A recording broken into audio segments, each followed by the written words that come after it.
Hello, my name is Michael. This is my new channel featuring small engine repair, power equipment repair, clock repair, and a variety of other types of repairs. Today we're going to be starting off with repairing this Hotsy hot pressure washer. We're going to start off by servicing the oil burner in it.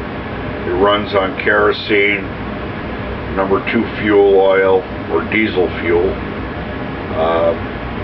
So we'll get started on it. Thanks.